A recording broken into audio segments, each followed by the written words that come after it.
की महिलांची हेल्थ किती जास्त मॅटर करते. त्या सगळ्या जडणघडणीतून मी मोठी झालेली आहे. छोटीशी ज्योती कुठेतरी होती आणि ती बाहेर पडली. ह्या सगळ्याचाच परिणाम मी तुमच्या समोर बसली आणि कदाचित ती रात्र तुमची लाईफ चेंजिंग होता. त्या मर्यादेच्या बंधनातच आम्ही लहानाचे मोठे झालो. एवढं सगळं असताना काहीतरी कमी आहे. गुरुचा सहवास तुमच्या आयुष्यामध्ये कसा आहे? मेडिटेशन अवेअरनेस आहे. चेंज तुम्हाला स्वतःमध्ये करणं गरजेचं आहे. वस टू वस त्रास त्यांनी सहन करून विश्व उभं केलं. तुमच्या या जर्नीमध्ये ही गोष्ट अजून जास्त समजते.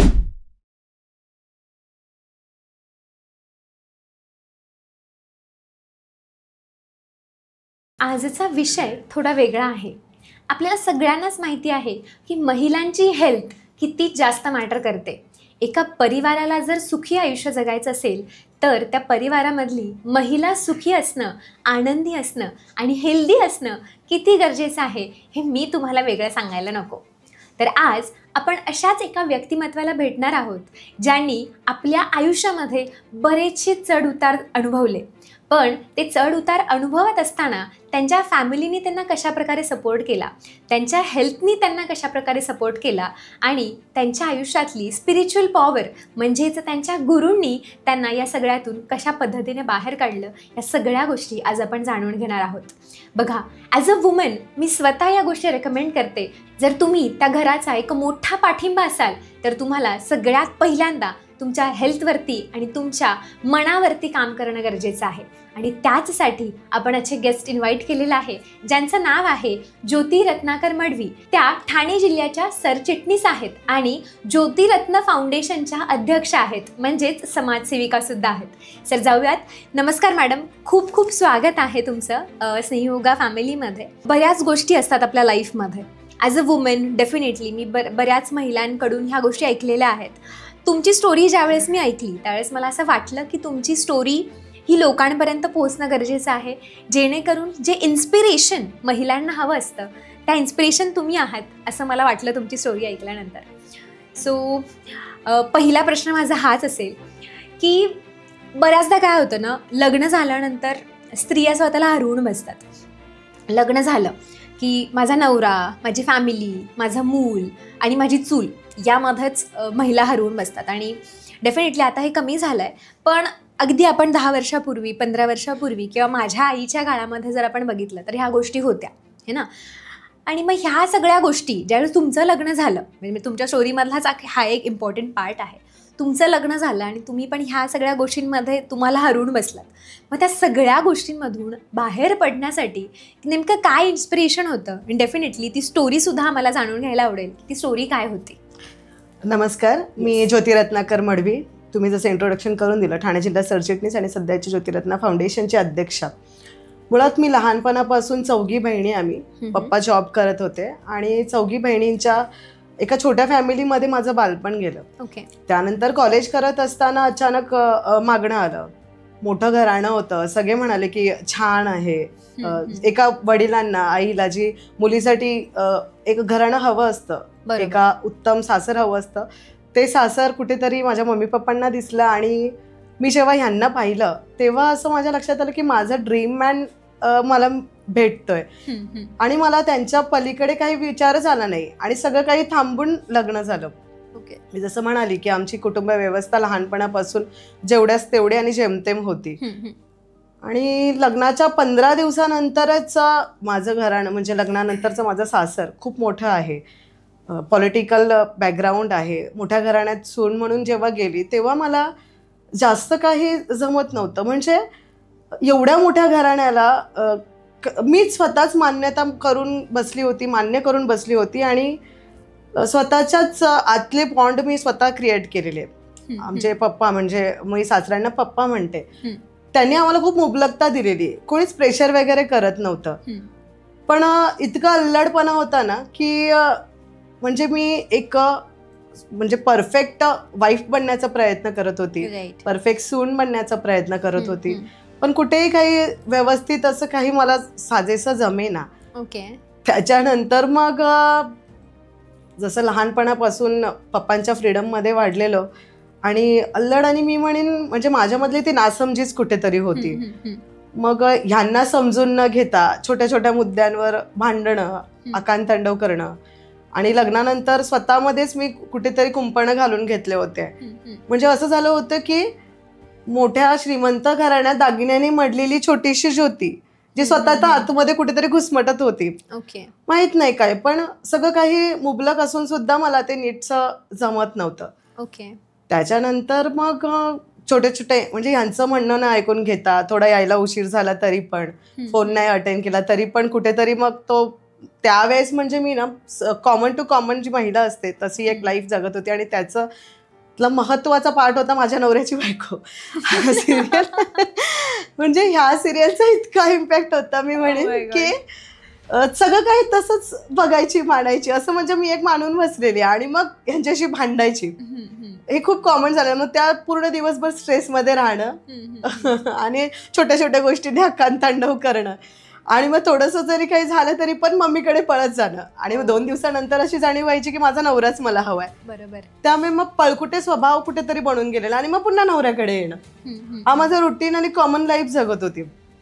त्याच्यानंतर नासमजी या सगळ्या गोष्टीतून मग एक अशी आयुष्याची इन्सिडंट आले जिथे मला गुरु भेटल्या.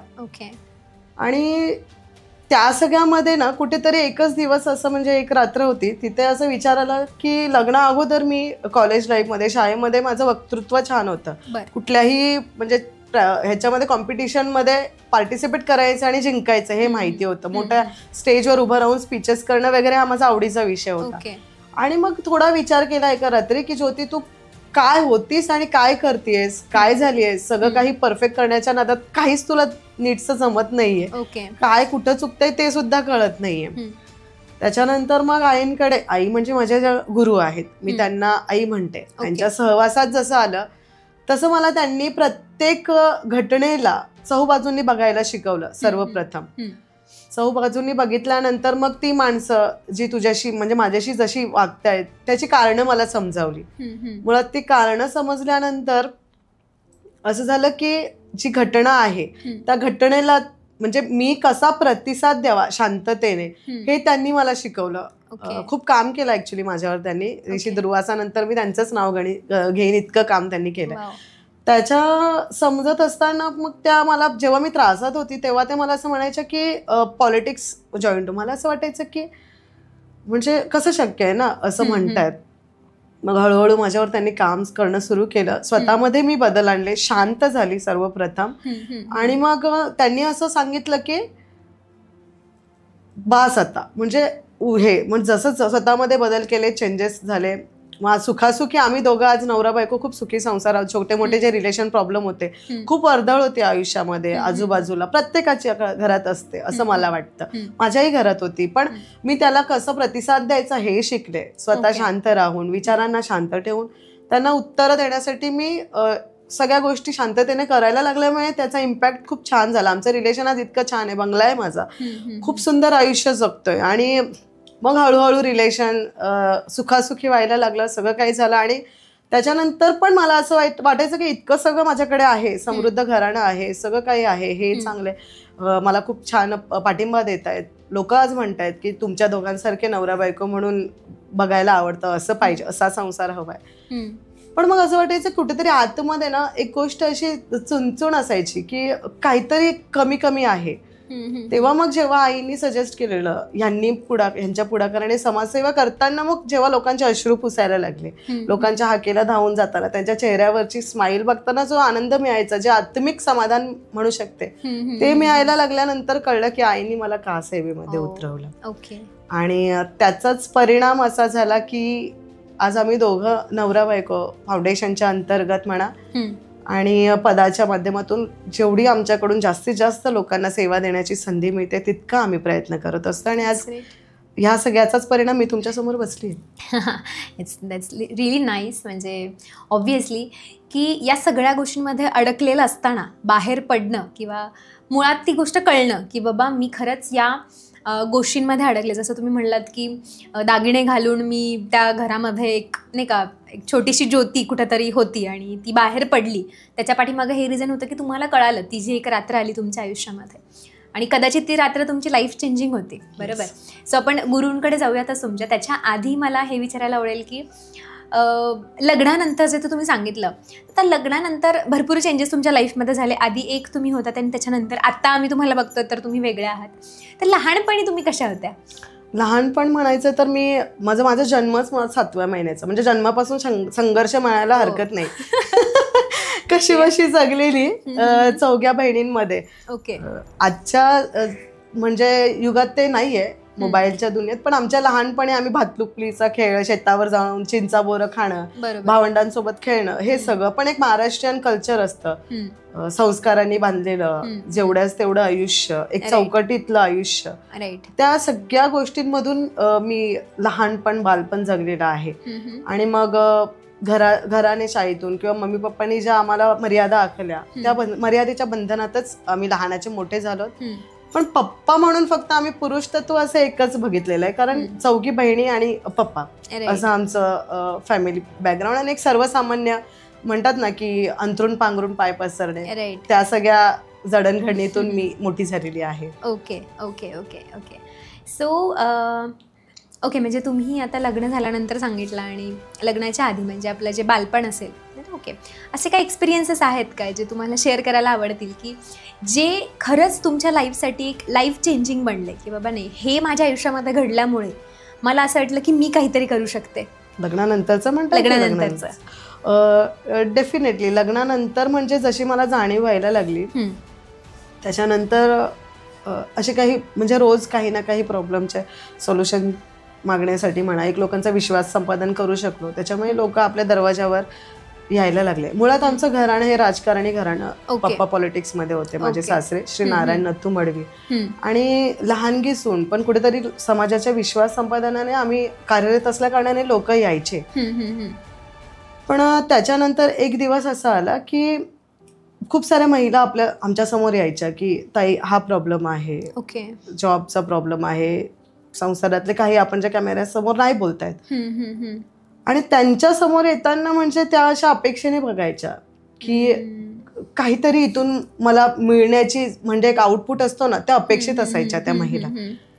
मी नाव नाही सांगू शकणार आहे, पण अशा गोष्टींनी तेव्हा वाटायचं की आपण ना आता काहीतरी म्हणजे या लोकांना बदलवण्यासाठी, यांना मदत करण्यासाठी माझ्याकडे असं काहीतरी हवं होतं की मी माझ्या पॉवरने म्हणा किंवा माझ्या सपोर्टने या महिलेला या दुःखातून बाहेर काढू शकेल. ओके. म्हणजे असे सगळेच प्रॉब्लेम म्हणेन मी, संसारातील प्रॉब्लेम किंवा काही जी एक महिलेच्या आंतरिक कुठल्याही स्तरावरच्या महिलेला तोच प्रॉब्लेम असतो असं मला असं वाटतं. ओके. म्हणजे काही अंशी. बरोबर. त्यामुळे मग तेव्हा असं वाटायचं की आपण केलं पाहिजे, उठलं पाहिजे, पण तेव्हा स्वतःवर विश्वास नव्हता. सुरुवातीच्या काळात मग कॅपेबिलिटी नाही वाटायची स्वतःची की मी करू शकणार की नाही. पण त्यांच्यानंतर मग त्या विचाराने म्हणतात ना, आपल्या आतमध्ये जर कुठे इच्छा असेल तर तो सृष्टी सुद्धा त्या करवण्यासाठी जशी सपोर्ट करते असं म्हणतात. त्यामुळेच मला असं वाटतं की कदाचित त्या महिलांच्या दुःखाने पायरीवरून मला त्यांना म्हणजे कोणाला असं की अरे मी नाही करू शकले, तेव्हा जेव्हा असं फील व्हायचं, कदाचित त्या इच्छेनेच हे सगळं परिवर्तन आणि मग हळूहळू गुरूंच्या सानिध्याने, ह्यांच्या सपोर्टने आणि आज पदावर असल्या कारणाने खूप मोठा पॉझिटिव्ह आम्ही लोकांना रिस्पॉन्स देतो. आणि ज्याचा येताना अश्रू येतात लोक घेऊन, पण जाताना स्माइल आणि ब्लेसिंग देऊन जातात. That's really nice. सो तसं तुम्ही आता म्हणलेत की गुरु आणि तुमच्या मिस्टरांच्या सपोर्टने आज तुम्ही या पदावरती आहात, तुम्ही आज इथे बसलेले आहात. सो तुमच्या आयुष्यामध्ये गुरुचा सहवास नेमका कधी आला, म्हणजे कोणत्या स्टेजला आला आणि त्यामुळे तुमच्या आयुष्यामध्ये कोणते बदल झाले? कसं आहे ना, म्हणजे मी माझा पर्सनल एक्सपिरियन्स बऱ्याच पॉडकास्टमध्ये सांगितलेला आहे की गुरु असणं फार महत्त्वाचं आहे. म्हणजे बाकी सगळं भले तुमचं एकदम छान व्यवस्थित चाललं असावं, पण ज्या दिवशी आयुष्यामध्ये गुरु येतो ना, आयुष्य पूर्णपणे बदलून जातं. म्हणजे मी प्रोफेशनली इंटिरियर डिझायनर आहे, मी सिव्हिल इंजिनियर आहे, बट ज्या दिवशी गुरु माझ्या आयुष्यामध्ये आला, कदाचित गुरुच्या मनात हे होतं की आज मी इथे आहे, आज स्नेहयोग आहे, स्नेहयोगाची एवढी मोठी फॅमिली आहे. कदाचित मला असं वाटतं की जर ते गुरु माझ्या आयुष्यात आले नसतं तर मी योगामध्ये आलेच नसते, मी योगा केलाच नसता कदाचित आजही. सो डेफिनेटली गुरु हे आयुष्य बदलून टाकतो. सो असं काय तुमच्या आयुष्यामध्ये चेंजेस झाले किंवा गुरुचा सहवास तुमच्या आयुष्यामध्ये कसा आहे? मी पण एक सर्वसामान्य चूलमूल, तुम्हाला जसं म्हटलं तसं, पण की सगळं काही आवरून सावरून आणि मग ह्यांच्यावर म्हणजे काही नाही जमत, काही काम नाहीये किंवा मग थोडंसं काही झालं की रागाराग, चिडचिडपणा सगळं काही आयुष्याचा भाग होत बसलेला होता. बरोबर. त्याच्यानंतर कळलंच नाही की कुठे प्रॉब्लेम येते काय. ह्या सगळ्या इन्सिडेंटली मी तुम्हाला म्हटलं, एका रात्री स्वतःला प्रश्न विचारला. मी स्वामींना मानते अजूनही, आद्य गुरु. स्वामींनाच म्हटलं की काय पर्पज, म्हणजे काय करायचंय मला या जन्मात किंवा या आयुष्यात येऊन. मला शांत नाही बसता येत, म्हणजे माझ्या आतमध्ये सतत एक अशी कुठेतरी ना असं काहीतरी करण्याची तडप असते. त्यामुळे असं वाटायचं की सगळं काही आपण मला म्हणजे का हे दिलंय. एक आपल्या आयुष्यामध्ये असतात चढउतार, प्रत्येकाच्या आयुष्यात असतात. माझ्याही आयुष्यात होते तेव्हा मी हाक मारले आणि त्याच्या 1 महिनाभरात मी या गुरूंशी कनेक्ट झाले. त्याच्यानंतर आईनी जसं स्वतःमध्ये मी म्हटलं की प्रत्येक गोष्टीला चहूबाजूंनी दाखवून आणि मग त्या अंगाने अनुषंगाने माझ्यावर काम करणं सुरू केलं. सर्वप्रथम त्यांनी मला असं सांगितलं की लांब श्वास घे, सोड. सुरुवात तर इथून केली. ग्रेट. त्याच्यानंतर हळूहळू मग यांच्या मुलं किंवा हे कारणं त्यांची, ते लोक तुझ्याशी का वागतायत तसं, त्यांची कारणं आणि चहूबाजूंनी त्या घटनेला आपण कसा रिस्पॉन्स देऊ शकतो हे जसं त्यांनी मला सांगितलं. त्याच्यानंतर हळूहळू चेंजेस यायला सुरुवात केली. जसं मी स्वतःमध्ये बदल आणला, वागायचं कसं, बोलायचं कसं, कुठे कसं राहायचं, पळकुटेपणा स्वभाव थोडासा काढून स्वतःमध्ये खंबीरता यायला सुरुवात झाली. आणि मग तेव्हा कळलं की एवढं सगळं असताना काहीतरी कमी आहे. आणि त्यांनी मला सांगितलेलं जेव्हा मी त्रासात होती की तू पॉलिटिक्स जॉईन कर, लोकांचे दुःख बघ. तेव्हा हसू यायचं की त्या कोच आहेत, बोलू शकतात असं काय. पण मग नंतर आज मी जे करतेय तेव्हा जे आत्मिक समाधान किंवा शांतता आणि एक भरल्याचं फिलिंग मला येतं ते त्यांच्यामुळे. हळूहळू त्यांनी चेंजेस करायला जसं सुरुवात केली, काम करणं सुरू केलं, तेव्हा मग मेडिटेशन करायला लागली. रुटीनचा भाग होऊन गेला आणि मेडिटेशनने अवेअरनेस आली की हे काही ज्या घटना घडल्या, जे काही तुझ्या बाबतीत घडलं, जी काही लोक आली, ती फक्त तुला घडवण्यासाठी किंवा एका स्त्रीमधील पोटेन्शियल बाहेर काढण्यासाठीच होतं. आणि हा युनिव्हर्सल कुठेतरी प्लॅन असल्याची जाणीव मला ह्या मेडिटेशनच्या अवेअरनेसने आली, गुरुच्या माध्यमातून आली. ग्रेट. आणि त्यांनी सांगितलं की त्या सुद्धा खूप त्रासातून, म्हणजे एका महिलेला जितका त्रास व्हावा, वर्स्ट टू वर्स्ट त्रास त्यांनी सहन करून विश्व उभं केलंय. ज्या कुठल्याही सिच्युएशनला, कुठल्याही प्रॉब्लेमला इतक्या सहजतेने डील करू शकतात. जर त्या करू शकतात तर मी का करू नये. आणि हे मोटिवेशन मला त्यांच्याकडूनच मिळालं. वागण्याचं, बोलण्याचं, सगळ्या गोष्टी आल्या, त्याच्यात समज आली. आणि मग त्यानंतर जसे मी चेंजेस सुरू केले स्वतःमध्ये, ह्या सगळ्या गोष्टींचा परिणाम असा झाला की समाजाला एक पोषक व्यक्तिमत्व माझ्या माध्यमातून भेटलं. आणि मग हे सपोर्ट करायला लागले, सुखासुखी व्हायला लागलं. आणि आंतरिक शांतता म्हणेन मी गुरूंच्या माध्यमातून, जे समाधानिक आयुष्य असतं ते आयुष्य मला त्या वळणाने म्हणा किंवा त्या घटनेने आणि गुरूंच्या असण्याने मला मिळालं. खूप मोठी एक दूरदृष्टी असते ना. तुम्ही जसं म्हणालात की तुम्ही कदाचित वाटलं पण नसेल तुम्हाला योगा, तसंच माझ्याही बाबतीत झालं. मला डॉक्टर बनायचं होतं, मलाही कधी वाटलं नव्हतं, पण सेवा मात्र करायची होती की मी असं काहीतरी या फील्डमध्ये कधी येईल किंवा असं काहीतरी करेल. पण ती दूरदृष्टी गुरूंच्या माध्यमातून मिळाली आणि त्यांनी जसं मला गाईड केलं त्या माध्यमातून मग स्वतःमध्ये बदल, ह्या सगळ्या गोष्टी, मग गायत्री मंत्र, ओम ध्यानधारणा, मेडिटेशन, जेव्हा कधी एक्स्ट्रा काही ऍक्टिव्हिटीज, ह्या सगळ्यावर काम केलं, सुरू केलं. आणि ब्रह्ममुहूर्ताला म्हणजे 3:45 वाजता आम्हाला सुरुवातीला तर कॉल असायचा उठवण्यासाठी. इतकी सुरुवात त्यांनी बालिशपणा, म्हणजे बालिश सुरुवात मी माझी म्हणेन अशी त्यांनी करून घेतली. आणि मग त्यावेळेस आम्ही मग मेडिटेशन आणि हे सगळं करून घेतल्यामुळे आज मी इकडे आहे.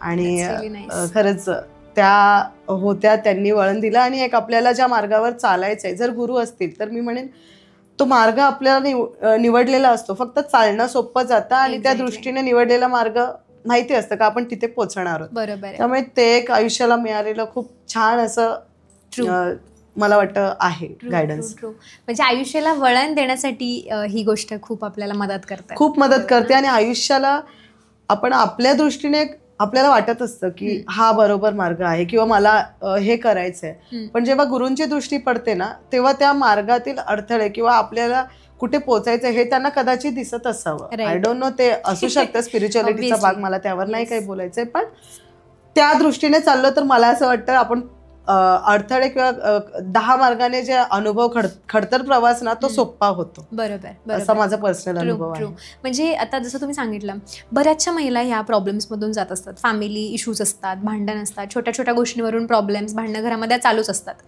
पण ते प्रॉब्लेम सॉल्व्ह करण्यासाठी मेडिटेशन करावं, प्राणायाम करावं किंवा योगा करावा, याकडे सहसा कोणी वळत नाही. पहिली गोष्ट तर त्यांना असं वाटतं की मी नाही, समोरची व्यक्ती बदलायला हवी. बट अनफॉर्च्युनेटली त्यांना हे माहितीच नाही आहे की समोरची व्यक्ती कधीच बदलणार नाही आहे. चेंज तुम्हाला स्वतःमध्ये करणं गरजेचं आहे.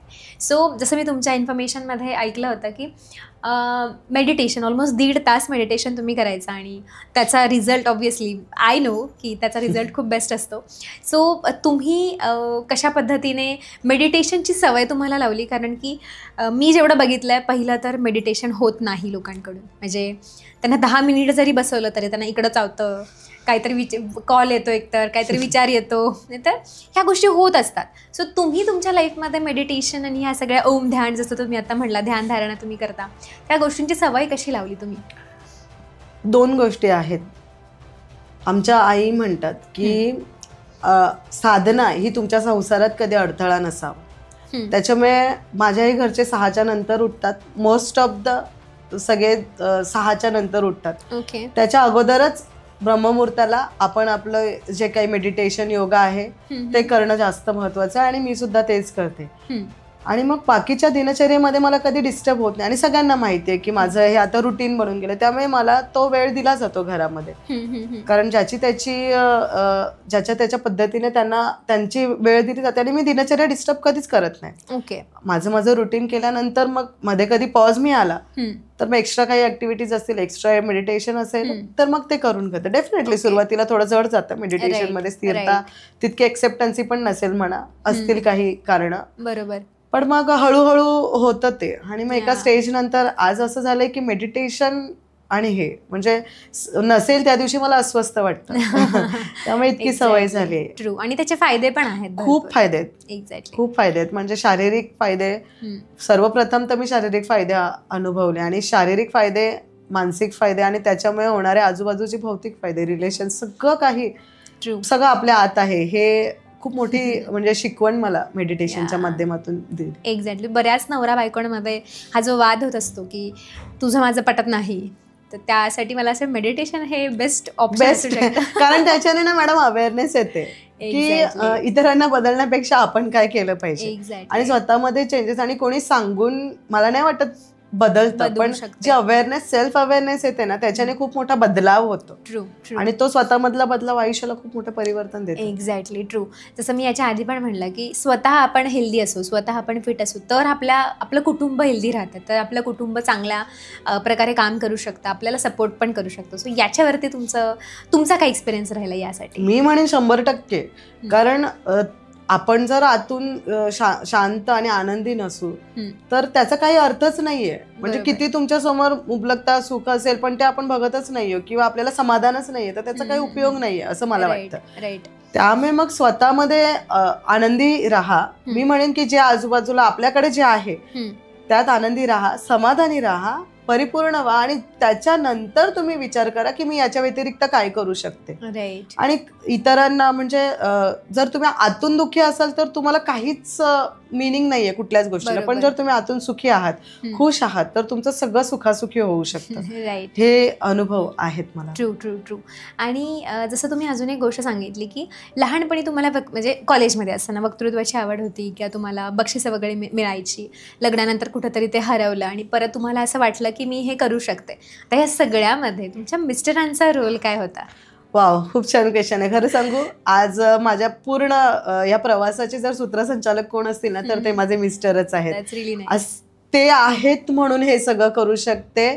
इतकं मी त्यांना म्हणजे ग्रॅटिट्यूड देते. आज म्हणजे रत्नाकर नारायण मडवी, मी माझ्याच नवऱ्याची फॅन झाली. एक मोमेंट अशी झाली की माझ्या सासऱ्यांचं नावाचं आमच्या चौकाचं उद्घाटन होणार होतं. सगळं काही झालं, गेस्ट वगैरे येऊन गेले आणि कॅमेऱ्यासमोर बोलण्याची वेळ आली.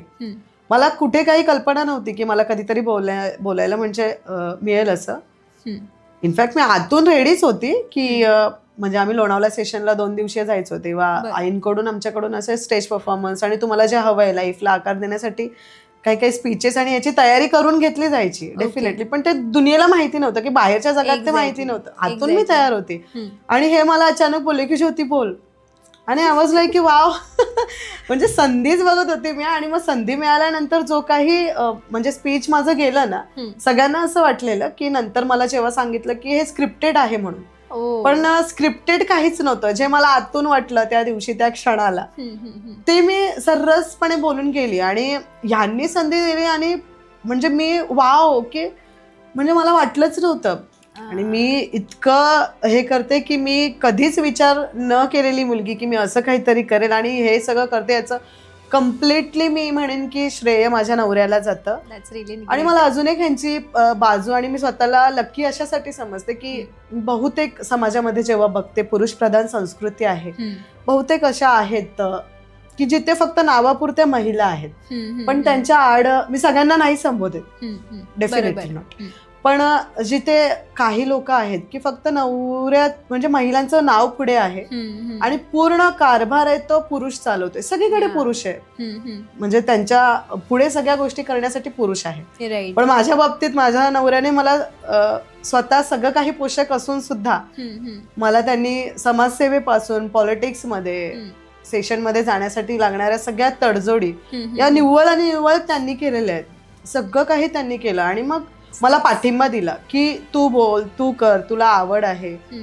आणि इतकं छान वाटतंय तुम्हाला सांगू की आज म्हणजे मीच फॅन तर आहेच, बट एक रिस्पेक्ट माझ्या आतमध्ये खूप आहे ह्यांच्या प्रती, कारण ते नसते तर मी काहीच नसते. त्यामुळे तुमच्या माध्यमातून मी खरंच थँक्यू म्हणते की हे आहेत म्हणून मी हे सगळं करते. Great great great.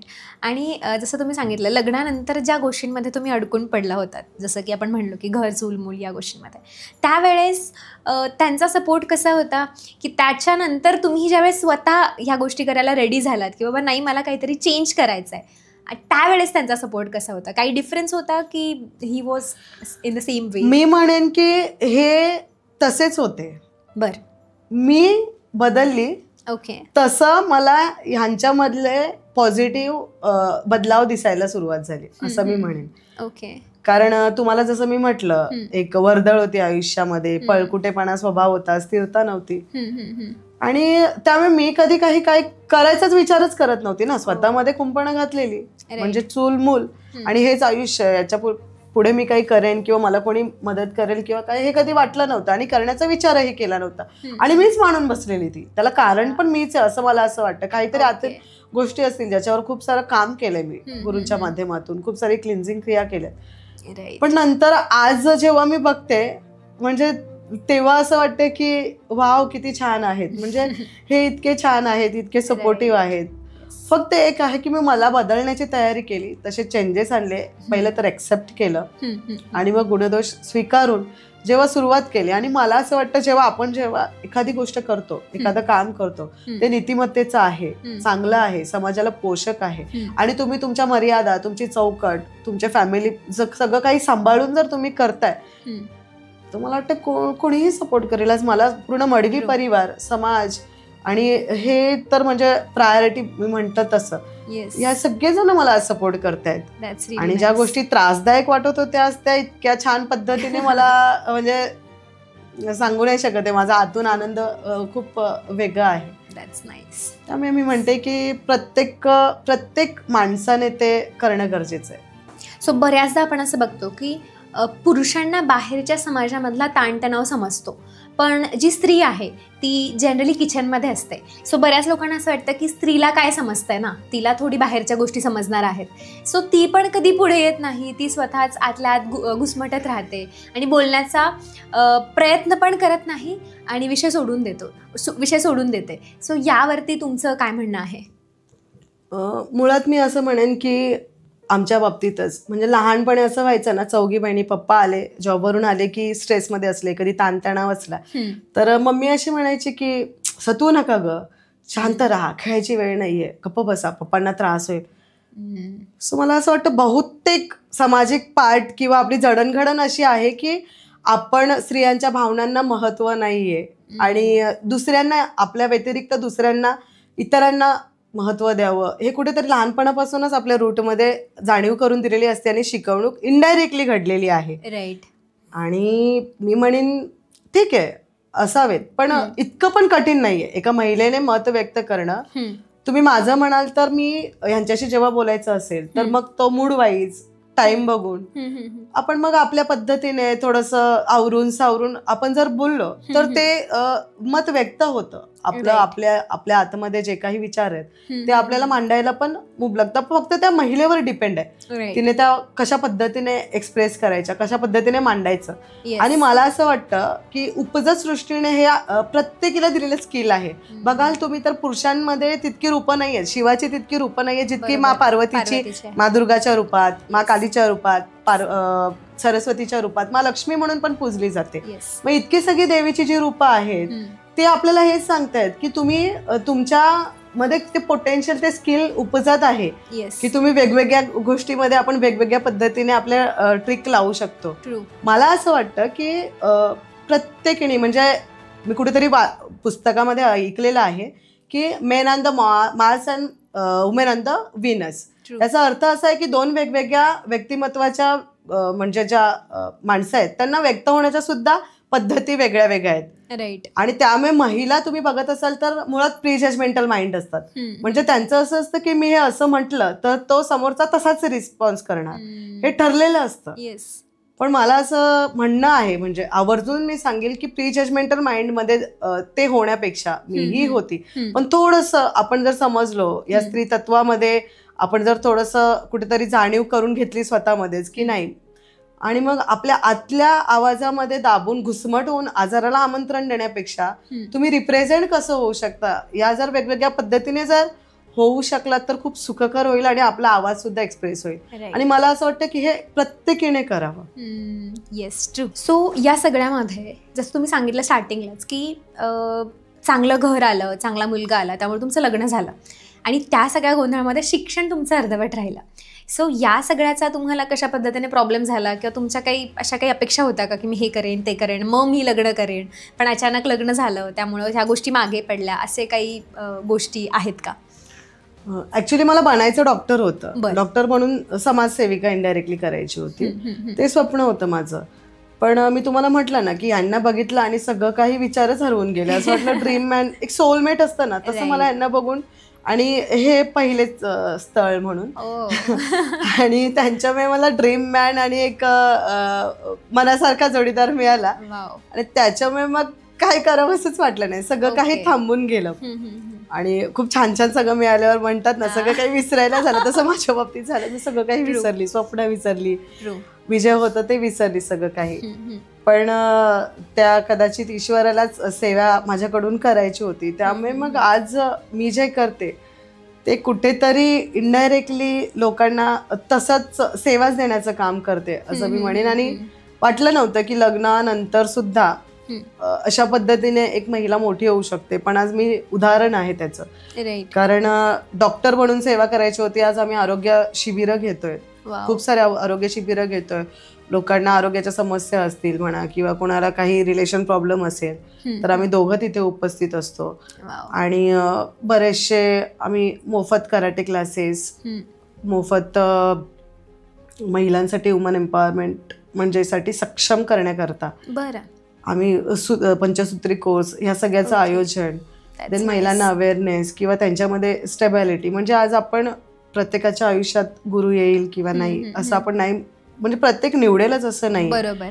पण मग त्या सगळ्यामधून बाहेर पडण्यासाठी मला असं वाटतं की आपण योगा करणं मस्ट आहे प्रत्येकीने. आणि त्यासाठी मी योगा क्लासेस, आणि तेही मोफत आमच्या फाउंडेशनच्या अंतर्गत, असे सगळे आमचे उपक्रम चालू आहेत. आणि तेव्हा म्हणजे डॉक्टरांच्या टीम सोबत जेव्हा मी उभी राहते ना आणि फोटोमध्ये जेव्हा बघते स्वतःला तेव्हा खूप छान वाटतं की इच्छा होती तीच, पण आज मी सुद्धा त्या टीम मध्ये कुठेतरी त्यांच्याच जोडीला उभी असते. त्यामुळे मला असं वेगळं काही नाही, असं जे करायचं होतं ते न करता ह्या रूपात मला करता येतं, त्यात सुद्धा मला आज आनंद आहे. बरोबर. आणि मी खूप खुश आहे या सगळ्या. अभिमानास्पद गोष्ट आहे ही Yes. Actually. That's great. Actually बऱ्याच लोकांना असं वाटतं किंवा स्पेशली मी वुमन्सबद्दल बोलेन की बऱ्याच महिलांना असं वाटतं की पैसे असले पाहिजेत, चांगलं घर असलं पाहिजे, गाडी असली पाहिजे, नोकरचाकर असले पाहिजे, तर मी खुशी राहीन किंवा तर मी आनंदी राहीन. पण तुमचं आयुष्याचा प्रवास ऐकल्यानंतर असं वाटतं की भाई वो सब है, पण तरीही आनंद कुठेतरी मिसिंग आहे. तरीही स्वतःमधली जी मनशांती आहे ती कुठेतरी मिसिंग आहे. आणि म्हणूनच बरेचसे मोठे लोक बोलून गेलेत की तुमचं मन आणि तुमचं शरीर जर चांगलं असेल ना तरच तुम्ही श्रीमंत आहात. पैसा किती आहे, बाकीच्या किती गोष्टी आहेत, किती ऐशो आराम आहे, त्या गोष्टी कितीही असल्या तरी त्या सेकंडरीज असतात. आणि तुमच्या या जर्नीमध्ये ही गोष्ट अजून जास्त समजते की येस, की तुम्ही आज उभ्या आहात, तुम्ही आज एका पदावरती आहात, तुम्ही आज समाजसेविका आहात, ज्योतिरत्न फाउंडेशनच्या माध्यमातून एवढ्या सगळ्या लोकांना मदत करत आहात आणि प्लस तुम्ही सरचिटणीस आहात. या सगळ्या गोष्टी आज तुम्ही अचीव केलेल्या आहेत. त्याच्या पाठीमागं कुठं ना कुठं या सगळ्या गोष्टी खरंच खूप जास्त मॅटर करतात. आणि यामध्ये अगेन मला तुम्हाला हे विचारायला आवडेल की ॲज अ समाजसेविका, म्हणजे बऱ्याच लोकांना हा प्रश्न असतो की ॲक्च्युली समाजसेविकेचं आयुष्य कसं असतं किंवा नेमकं ते कोणत्या भावनेने समाजसेवा करतात.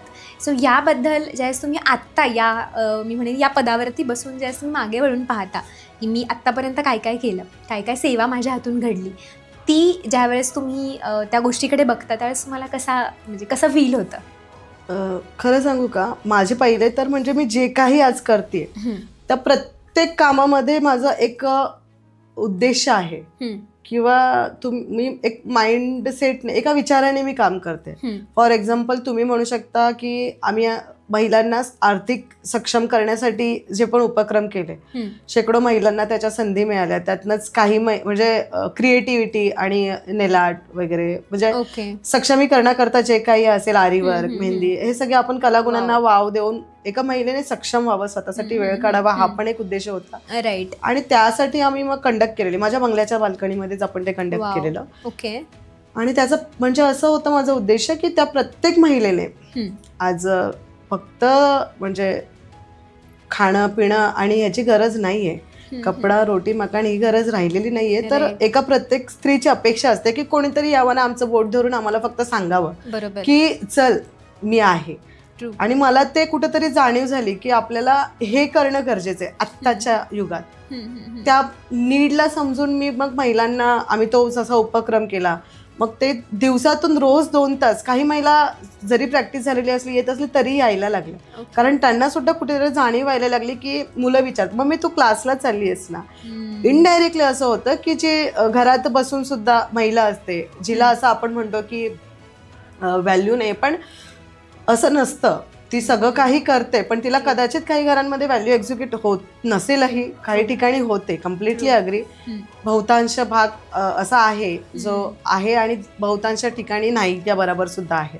त्यामुळे मग त्या अशा पण माझ्या ग्रुपमध्ये महिला होत्या. आणि मग त्यांना बाहेर काढण्यासाठी मग मला असं वाटतं की येणारी पिढी कुठेतरी नोटीस करते ती गोष्ट की आपली आई 2 तास काहीतरी शिकण्याच्या निमित्ताने होईना जाते, पण स्वतःसाठी वेळ काढते, स्वतःची आवड जपते. त्यामुळे येणाऱ्या पिढीला ती व्हॅल्यू पण दिसते की आपली आई सुद्धा तितकीच महत्वाची आहे. इतर सगळे घरातले महत्वाचे आहेत, पण मला असं वाटतं ती गोष्ट म्हणजे प्रामुख्याने मी त्यासाठी केलं आणि ते समजलं सुद्धा. पण मध्ये मध्ये महिलांना सांगावं लागलं की मी हे करते, ह्याच्या मागे उद्देश हा आहे. इनडायरेक्टली कुठेतरी तुम्ही स्वतःला या सगळ्यातून बाहेर काढताय वेळ. आणि त्या खूप खुश असायच्या, म्हणजे एकदम लहान बाळावानी ते जेव्हा करतात तेव्हा त्या रमून जायच्या. आणि त्यांना बघताना असं वाटायचं की तू ज्या विचाराने केलं ते पूर्ण झालं. देन योगाचं म्हणाल तर मी स्वतः पर्सनली योगाच्या मेडिटेशनच्या अनुभवातून आहे.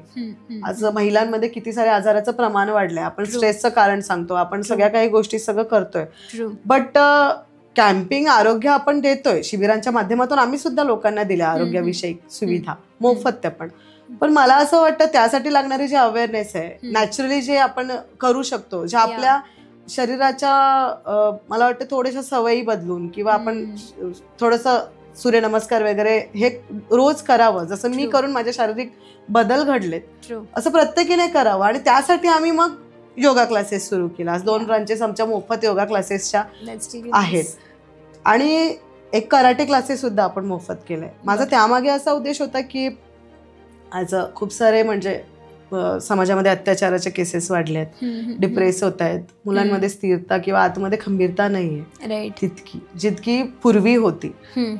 कारण पूर्वीच्या काळात मला असं वाटतं हा रुटीन लाईफ होता, म्हणजे योगा वगैरे अभ्यास हे खूप कॉमन होतं. पण आताच्या काळात ते स्पेशल असं होऊन गेलं आहे. आणि त्याच्यानंतर हे सगळं कमी असल्यामुळे त्या सगळ्या तर सुविधा दिल्याच आपण, पण एका मुलीला किंवा मुलाला सुद्धा अब्यूज होताना किंवा स्वतःबद्दल काही चुकीचं घडत असताना त्यांना प्रतिकार करता यावा. आणि त्यासाठी त्यांना माइंडमध्ये असावं, फिडिंग असावं की आपण ते प्रतिकार कोणत्या पद्धतीने करू शकतो. आपण म्हणतो आज हात नाही आहेत का, पाय नाही आहेत का, तुम्ही करू शकता, पण ते करण्यासाठीची त्यांनी ती गोष्ट कधी बघितली नाहीये किंवा अनुभवली नाही, तर ते करणार कसे. बरोबर, मानसिक तयारीच नाहीये तर हात पाय चालणार कसे. कारण कुठलाही विचार हा पहिला डोक्यात असतो, ते गुरूंकडून ऐकलेलं आहे. त्यामुळे मग मी ते कराटे क्लासेस सुरू केले मोफत, की शिका, ऍटलिस्ट इथपर्यंत तरी शिका की स्वतःला कोणी जर काही चुकीचं होतंय किंवा एखाद्याला प्रोटेक्शन करण्याची वेळ तर तुम्हाला तुमच्या हातपाय अवेअरनेस मध्ये राहून तुम्हाला त्याला विरोध करता आला पाहिजे. आणि छान प्रतिसाद मिळाला. तो एक माझा विचार त्यामागे होता. आणि मी प्रत्येक काम अशा माझ्या ह्या सगळ्या विचाराने करते आणि सक्सेसफुली आतापर्यंत होत आलोत. That's really nice. Yes. So याच्यामध्ये अजून एक स्टोरी ऐकण्यामध्ये आलेली आहे की एका कार्यक्रमासाठी तुम्ही प्रमुख पाहुणे म्हणून अनाथ मुलींना बोलावलं होतं. सो डेफिनेटली त्यांच्याकडे लोक जातात, पण एका मदतीच्या भावनेने जातात, एका सेवेच्या भावनेने जातात, पण त्यांना प्रमुख पाहुणे म्हणून बोलवणं ही कदाचित कॉन्सेप्टच सगळ्यांसाठी नवीन असेल, आपल्या फॅमिलीसाठी सुद्धा नवीन असेल. सो त्याच्या पाठीमागे नेमका काय उद्देश होता? खरं सांगू का, आता तुम्ही म्हणालात अनाथ म्हणून, म्हणजे सगळेच त्यांना देतात, कपडे, जेवण वगैरे हे सगळे देत असतात. म्हणजे आमच्या गुरु पण बोर्डिंगमध्ये राहिलेल्या, त्यांचे अनुभव आम्ही ऐकत असायचो. त्या असं म्हणायच्या की कुठेतरी जतवलं जातं, डिपेंडंट आयुष्य आहे, तुम्ही द्याल तेव्हाच आम्ही खाणार. आणि मी असा विचार केला की कुठेतरी डोक्यात होती ती गोष्ट माझ्या, कपडे दिले फाटून जातील, जेवण खाणं पिणं सगळेच देतात, पण त्यांच्या मान सन्मानासाठी कधीच कोणी विचार केला नाहीये.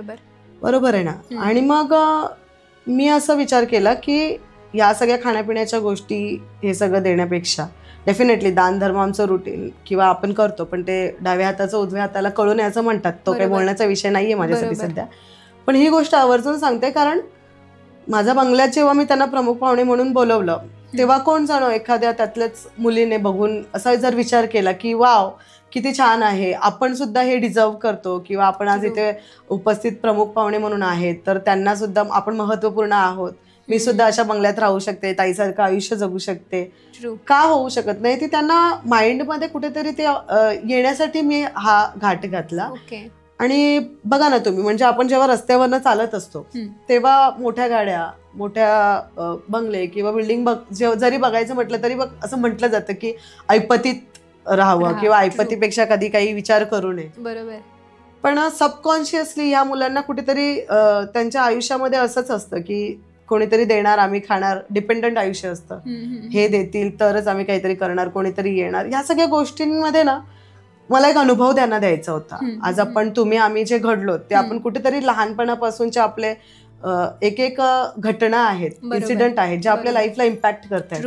मग त्या घटनांमध्ये हा एक सुंदर अनुभव असावा की किंवा कोणीतरी त्याच्यातून जर स्वप्न बघितलं की बाबा असं काहीतरी आयुष्य छान ताईंसारखं बनणं हे सुद्धा आयुष्य आपल्यासाठी आहे, आणि त्यातून जर त्यांनी मानलं तर मला वाटतं ते इंडिपेंडेंट आयुष्य जगू शकतील.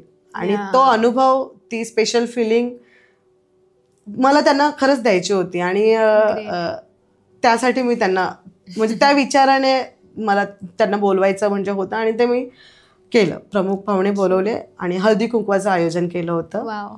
आणि म्हणजे खूप माझ्या मैत्रिणी आहेत जवळच्या, त्यांनी खूप कौतुक केलं की ह्या विचाराला अप्रिशिएट सुद्धा खूप झालं. नाही, खरंच खूप, म्हणजे मी असं म्हणेन की खूप रेअर विचार आहे हा. फार अगदी हातावर मोजकेच लोक हा विचार करू शकतील. इन्स्पायरिंग आहे, डेफिनेटली कौतुकास्पद आहे. सो आपण शेवटच्या प्रश्नाकडे वळूयात आपल्या आजच्या पॉडकास्टच्या. सो या सगळ्या गोष्टी ज्या तुम्ही आत्तापर्यंत तुमची स्टोरी सांगितली, तुम्ही ज्या ज्या गोष्टी तुमच्या आयुष्यामध्ये केल्यात त्याबद्दल तुम्ही बोललात, तर तुमच्याकडून आपल्या महिलांसाठी असा काय संदेश आहे जे आत्ता पण या अशा कोणत्या तरी गोष्टींमध्ये अडकलेल्या आहेत ज्यामुळे कदाचित त्या बाहेर नाही पडू शकत आहेत, कदाचित त्या ओपन अप नाही होऊ शकत आहेत आणि भरपूर सारे प्रॉब्लेम्स त्यांना दिसत आहेत त्यांच्या लाईफमध्ये, तिथून बाहेर कसं पडायचं, कोणत्या वेनी पुढं जायचं, की जसं की तुम्ही सांगितलं की गुरु महत्त्वाचा आहे, पार्टनर महत्त्वाचा आहे, या सगळ्या गोष्टीमध्ये तुमच्याकडून आपल्या फॅमिलीसाठी काय सांगणं असेल की जर तुम्हाला खरंच ते सशक्तीकरण हवं असेल आणि रिॲलिटीमध्ये हवं असेल तर कोणत्या स्टेप्स घ्यायला हवा किंवा कशा पद्धतीने पुढे जायला हवा? मी आज सांगते की आयुष्यामध्ये कितीही वर्दळ असेल, आजूबाजूला कितीही अंधार असेल, तरी आतमध्ये प्रत्येकामध्ये एक ज्योत असते, जी माझ्या आतमध्ये आशारूपी नावाची ज्योत जी प्रज्वलित झाली आणि माझं आयुष्य प्रकाशमान झालं. प्रत्येक महिलेने एक गोष्ट लक्षात ठेवायची, शेवटच्या श्वासापर्यंत प्रयत्न करा आणि स्वतःवर विश्वास ठेवा. ती ज्योत आहे, ती अंतरात्म्यामधली ज्योत तुम्हाला तुमच्या अनुभवांनी प्रकाशमान करेल. आणि कधीही विचार करू नका संपवण्याचा. तुम्ही ज्या स्टेजला आहात कदाचित ती तुमची सुरुवात असेल, जसं आपल्या शास्त्रांनी सांगितलंय अंत अस्ति प्रारंभ. म्हणजे कुठल्याही गोष्टीची शेवट नाहीये, तर ती तुमच्या आयुष्याची सुरुवात असू शकते. फक्त एक आवाज द्या. मी नाही, माझ्यासारख्या हजारो महिला आहेत ज्या कदाचित तुमच्यासाठी उठवण्यासाठी येतील. पण स्वतःमध्ये परिपूर्ण व्हा, बदलावची तयारी ठेवा आणि तुम्ही पुढच्या प्रवासाला नक्कीच कदाचित तुमची स्टोरी ऐकण्यासाठी हजारो महिला वाट बघत आहेत. ट्रू. आणि मी असं म्हणेन की तुम्ही स्वतःमध्ये पहिलं तर जसं मी म्हणाले की मी हरवलेली स्वतःचं अस्तित्व कुठेतरी संपलंय असं मानून बसलेली मुलगी तुमच्यासमोर आज उभी आहे, करते सुखासुखी संसार, सगळं काही माझ्याच नवऱ्याच्या पाठिंबाने, समाजाच्या आशीर्वादाने, घराण्याच्या. मी सगळ्यात लहान सून, लहान असल्यामुळे तुम्हाला माहिती आहे अगोदर काही असं जास्त बोलण्याचं किंवा कुठे पुढे पुढे करायचं नाही. पण आज तीच ज्योती आहे जी मला घराण्याचं, आमची जी म्हणजे माझ्या पप्पांनी तसं सेवा केलेली आहे सासऱ्यांनी, की आमच्या घरात आलेली कोणीही व्यक्ती सोल्युशन घेऊनच जाणार. फुल ना फुलाची पाकळी, हे आमच्या घराण्याची रीत आहे. ती रीत मला सांभाळण्याची, पुढे जाण्याची जर मला सौभाग्य मिळतंय तर मी नशीबवान समजते स्वतःला. आणि ती धरोवर पुढे करण्याची मला जबाबदारी दिली आहे. त्या जबाबदारीने मी पुढे काम करते. माझ्या गुरु आशा जर त्या तेवढ्या संघर्षातून, म्हणजे एका मुलाला घेऊन खाण्याची सुद्धा व्यवस्थित सोय नसलेली महिला आज खूप मोठ्या लेवलवरती आहेत. त्या लोकांच्या आयुष्यामध्ये प्रेरणा जिने मला घडवलं, सगळ्यांना घडवलं, सगळं काही केलं, तर त्या करू शकतात. द्रौपदी मुर्मू आहेत ज्या सकाळी 4:45ला उठून मेडिटेशन करतात. देशाच्या राष्ट्रपती पदावर त्या जर राहून आज करत आहेत. इतके सगळे आपल्या समोर जिवंत उदाहरणाच्या रूपात आहेत. फक्त आपण ती दृष्टी, आपले विचार थोडंसं बदला, थोडंसं स्वीकारा की आपण कुठेतरी काहीतरी चुकत असेल. इतरांना बदलण्यापेक्षा स्वतःमध्ये परिवर्तन कसं आणू शकू त्यावर काम करा. नाही हवंय तर खूप सारे कोच आहेत, गायडन्स आहे, आता अवेलेबल आहेत.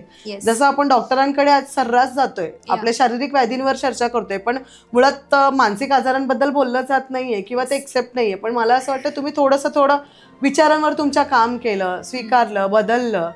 जी ज्योती कुठेतरी भांडत होती, कर्णकर्कश आवाज होता, आज तिचा आवाज लोकांना सुखद वाटतोय. मॅडम तुमच्याकडे आल्यावर जगावंसं वाटतं, प्रेरणा मिळते, काहीतरी वेगळं इन्स्पिरेशन मिळते तुमच्या बोलण्यामध्ये. असं हे, आणि हे मला गुरूंनी सांगितलेलं. तितकं मी म्हटलं तसं सगळा माझा प्रवास आहे. पण ती जाणीव माझ्या नवऱ्याने करून दिली आणि मग मी इथपर्यंत आली आहे. तसंच तुम्ही सुद्धा निवडा. तुम्ही तुमच्या रुटीनमधून, तुम्ही जर तुम्हाला मानत असाल की मी इथेच हरवून बसली आहे, किचनमध्ये हरवून बसली आहे, एज्युकेशन असून सुद्धा जर मिळत नाही, तर असं नाही आहे. खूप साऱ्या महिला, म्हणजे तुम्ही काजोल बघू शकता, आपल्या राणी मुखर्जी, त्यांनी सुद्धा मुलांचं सगळं संगोपन करून एका टाइम पिरियड नंतर त्यांनी करिअरला पुन्हा जबाबदारी स्वीकारून त्यांनी हे केलं. तसं तुम्ही सुद्धा, तुमची जर चॉईस असेल, करायला मिळते तर ठीक आहे, पण तुमच्या जबाबदाऱ्या, तुमच्या एज्युकेशन, तुमची आयडेंटिटी तुम्ही जपू शकता, पण ती तुमची चॉईस पण असायला हवी. आणि चॉईससाठी तुम्ही तुमच्या आतमध्ये जी फुलफिलमेंट आहे ती फुलफिलमेंट करून तुम्ही तुमच्या आयुष्याला आकार देण्यासाठी सज्ज व्हा. मला असं वाटतं कुठेही कोणत्याही स्त्रीने म्हणजे स्वतःला असं कमजोर समजू नये, कारण प्रत्येक स्त्रीमध्ये महापार्वतीने जे तत्व दिलं आहे, सृष्टीने निर्माण करतानाच ती शक्ती म्हणून जन्माला दिली आहे. फक्त ती शक्ती आहोत ही जाणीव आपल्याला कुठेतरी करणं गरजेचं आहे आणि ती प्रत्येकीने करावी, प्रत्येकीमध्ये ते असावं. हे मी आज म्हणेन ह्या पॉडकास्टच्या निमित्ताने. बस मी जगलीये, मी उठलीये असं म्हणेन. मी जगलीये इन द सेन्स की मी पुन्हा आयुष्याला नव्या रूपाने, नव्या आनंदाने, नव्या समाधानाने जगते. आम्ही दोघं नवरा बायको करत आहोत, समाजसेवेमध्ये करत, तशी तुमच्याही अनुभवांची, तुमच्या जबाबदारीची, तुमच्या एज्युकेशनची सगळ्या काही गोष्टी सांभाळून तुम्ही निवड करून तुमच्या आयुष्याला आकार देऊ शकता. थांबू नका, कोमेजून जाऊ नका, रडत बसू नका, उठा, सज्ज व्हा आणि पुढे चला. That's really great. या म्हणजे मला असं वाटतं की खरंच फार इन्स्पायरिंग गोष्ट आहे ही. तुम्ही जे पण काही सांगितलं आणि आत्ताचा शेवटच्या प्रश्नाचं जे उत्तर आहे त्याच्यामधून मला असं वाटतं की बऱ्याच लोकांना हे क्लिअर झालं असेल. कुठंतरी ते अडकून बसले असतील तर त्यांना बाहेर पडण्याची कदाचित एक नवीन उमेद त्यांना त्यांच्या आयुष्यामध्ये मिळाली असेल. तर थँक्यू सो मच मॅडम, तुम्ही इकडे आलात, आपल्या स्नेहगा फॅमिलीला गाईड केलं. बऱ्याच लोकांपर्यंत हा संदेश पोहोचेल. तुमची जी स्टोरी आहे, इन्स्पिरेशन आहे, तुमच्या ज्या गोष्टी आहेत, ज्याने लोकांना खरंच त्यांच्या आयुष्यामध्ये काहीतरी नवीन गोष्टी करण्यासाठी उमेद येईल, त्या गोष्टी लोकांपर्यंत पोहोचतील अशी माझी इच्छा आहे. So thank you so much. तुम्हाला हा पॉडकास्ट कसा वाटला, तुम्हाला ही स्टोरी कशी वाटली, ज्योती मॅडमची जर्नी कशी वाटली, याबद्दल कमेंटमध्ये आम्हाला नक्की कळवा. आणि डेफिनेटली जो होता है वो अच्छे के लिए होता है या सेंटेन्सला ज्योती मॅडमच्या आयुष्याने खरंच म्हणू शकतो आपण खरं उतरवलं आहे. सो नक्की सांगा. आणि अजून अशाच काही गोष्टींवरती तुम्हाला अजून काही ऐकायला आवडेल तेही आम्हाला नक्की कळवा. Thank you so much. धन्यवाद. धन्यवाद ज्योती मॅडम. Thank you so much.